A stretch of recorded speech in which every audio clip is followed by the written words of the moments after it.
배양이 완료된 이제 그 낙하균을 분석하는 방법을 좀 알려드리겠습니다. 낙하균 결과 판독을 이제 설명을 드릴 텐데요. 이 위에 보시는 게 이제 크림부스의 낙하균 결과가 되겠습니다. 이건 정상적인 거고요. 크림부스는 이렇게 지금 보시는 것처럼 낙하균이 한 개도 받아지지 않아야 관리를 제대로 하고 있는 게 되겠습니다.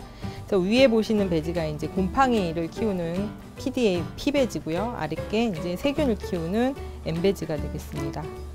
그리고 이쪽에 아래쪽에 이제 보시는 게 이거는 크림부스에서 그 낙하균이 받아진 농가의 결과인데요. 그 곰팡이가 받아졌을 경우에는 그 헤파 필터를 언제 교체했는지 먼저 확인을 해보시는 게 좋고요. 헤파 필터를 교체하시는 게 6개월이 지났다 싶을 때는 교체가 필요하고요. 6개월이 되지 않는데도 이렇게 낙하균이 보인다 하면은 그 양압이라든지 크림부스의 양압 아니면 접종실의 오염도 아니면 그 접종하는 작업자의 어떤 오염에 의해서 이렇게 낙하균이 받아줄 수가 있기 때문에 점검을 해보시는 게 좋겠습니다. 여기 보시는 것도 이제 크림부스를 농가에서 직접 낙하균을 받은 결과인데요. 굉장히 오염이 많이 되어 있고요. 이 농가 같은 경우는 이제 헤파 필터를 교체를 해야 되는 상황이 되겠습니다. 이번에는 냉각실의 낙하균 결과를 말씀을 드리겠습니다. 먼저 냉각실이건 접종실이건 모두 저희가 낙하균을 받을 때 5개의 플레이트를 받는데 지금 대표적으로 2개의 플레이트만 설명을 드리겠습니다. 이 농가 같은 경우에는 냉각실이 굉장히 깨끗하게 관리가 되고 있는 농가고요. 위에 보시면 곰팡이인 P배지에는 곰팡이가 발견되지 않았고 여기 아래 보시는 세균만 지금 결과가 나온 상태고요. 이 상태대로 계속 지속적으로 관리를 하시면 될 것 같습니다. 이 농가 같은 경우에는 이제 냉각실의 곰팡이 밀도가 높지는 않습니다. 저희가 이제 기준을 곰팡이 밀도 개수를 5개 내지 6개를 기준을 두고 있는데요. 요거 같은 경우에는 지금 3개로 보시면 되고요. 이 플레이트 같은 경우에는 하나, 둘, 셋, 넷, 5개가 되겠습니다. 그래서 곰팡이 밀도가 높지는 않지만 가장 버섯의 유해균인 트리코더마라는 이 곰팡이가 발견이 되었거든요. 그래서 이 곰팡이는 한 개라도 있을 경우에는 오염에 영향을 미치기 때문에 또한 냉각실에서는 그 버섯 배지를 살균을 하고 나서 한 12시간에서 15시간 그 지속적으로 냉각하는 과정이 있기 때문에 이 트리코더마라는 균이 나왔을 때는 그 냉각 과정 중에 병 내부로 곰팡이가 유입될 수가 있거든요, 포자들이. 그래서 이 곰팡이가 나오지 않게 이렇게 관리를 해주시는 게 필요합니다. 따라서 이 농가 같은 경우에는 소독을 하는데 조금 더 신경을 써서 관리를 하셔야 될 것 같습니다. 네, 다음은 접종실인데요. 접종실도 이제 마찬가지로 5개씩 플레이트를 낙하균을 봤는데 저희가 대표적으로 그 2개의 플레이트에 대해서만 설명을 드리겠습니다.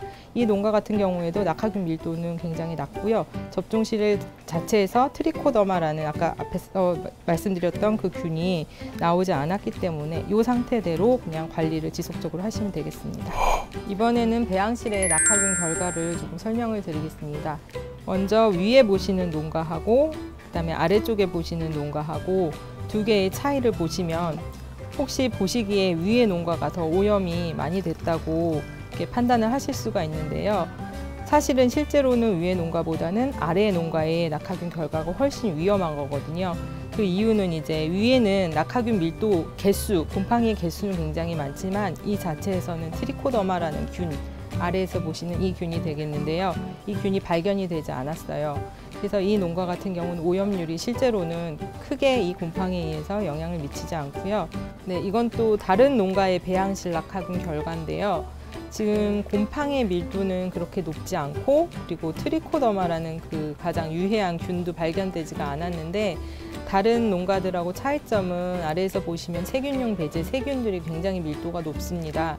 그래서 이거는 이제 그 배양실 안에 습이 많아서 이렇게 나타나는 경우가 있어서 그 습을 조금 줄일 수 있다면 이 위에 곰팡이의 그 낙하균도 많이 줄을 것으로 그렇게 판단이 됩니다. 네, 지금 보시는 거는 이제 다양한 종류의 트리코더마라는 균에 대해서 제가 여러 가지 낙하균을 받은 결과를 보여드리는데요.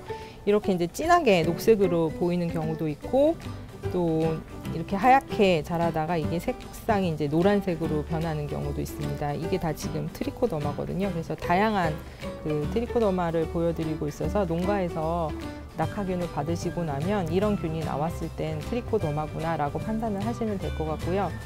트리코더마 등 이제 모든 곰팡이는 에탄올에 의한 소독 효과가 매우 낮습니다. 그래서 다른 소독제를 사용을 하셔야 되는데 그 중에서 쉽게 이제 저희가 소독제로 사용하실 수 있는 거는 그 락스 희석액이 되겠고요.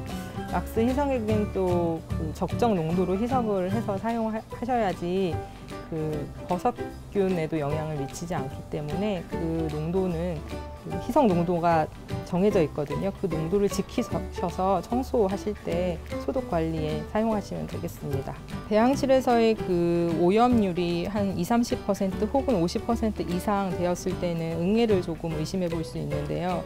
응애를 있는지 눈으로 확인하기는 굉장히 어려워서 저희가 세균용 배지를 이용해서 응애가 있다 없다를 판단을 합니다. 그래서 응애가 있을 때는 지금 보시면 자세히 보시면 이렇게 실처럼 이 무늬가 생기거든요. 이럴 경우에 이제 응애가 세균을 묻히고 이동하면서 그 이동하는 길이 생긴 거라서 이럴 때는 응애가 있다라고 판단하시면 되고요.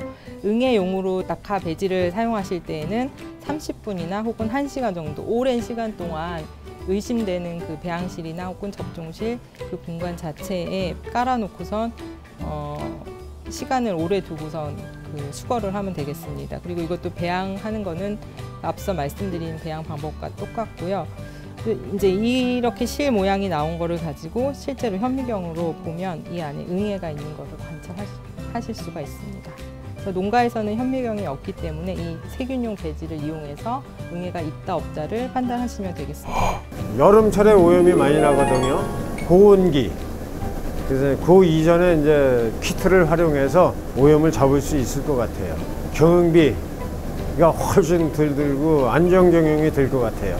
네, 지금까지 농가에서 스스로 오염균을 측정을 하고 배양하고 또 그 분석하는 방법을 설명을 드렸는데요. 이제 그 방법을 주기적으로 이용을 하셔서 낙하균을 측정을 한다면 농가의 오염 밀도를 낮추는 데 크게 기여할 것으로 판단을 하고요. 그리고 저희 경기도 농업기술원 버섯연구소에서는 그 도내 버섯 농가들을 위해서 그 배지 키트, 아까 처음에 보여드렸던 배지 키트를 무료로 제공을 하고 있습니다. 근데 다만 그 키트를 만드는 데 시간이 조금 소요가 되기 때문에 한 일주일 전에 정도에는 그 말씀을 하셔가지고 저희 연구소에 말씀해 주시면 저희가 무료로 보내드리고 있으니까 많이 이용을 해주시고요. 그리고 이제 그 낙하 오염을 낮추는데 가장 중요한 거는 청소 관리거든요. 그리고 청소기로 접종실, 냉각실, 그다음에 배양실을 좀 청소기로 청소를 하고 그리고 소독을 또 하고 그런 경우와 그다음에 시설상의 문제로 인해서 오염이 발생되는 경우가 있어서 그런 시설상의 문제는 없는지 농가 스스로 조금 판단을 해보시면 되겠고요. 저희가 최근에 저희 연구소에서 지금 보여드리는 버섯 재배 오염 예방 지침서를 업그레이드해서 발간을 하였습니다. 이 책에 이제 굉장히 자세한 내용들이 다 나와 있어요. 이 책을 많이 이용해 주세요. 그리고 오염에 대해서 궁금하신 사항이 있으면 언제든지 저희 연구소로 연락을 주시면 되겠습니다. 감사합니다.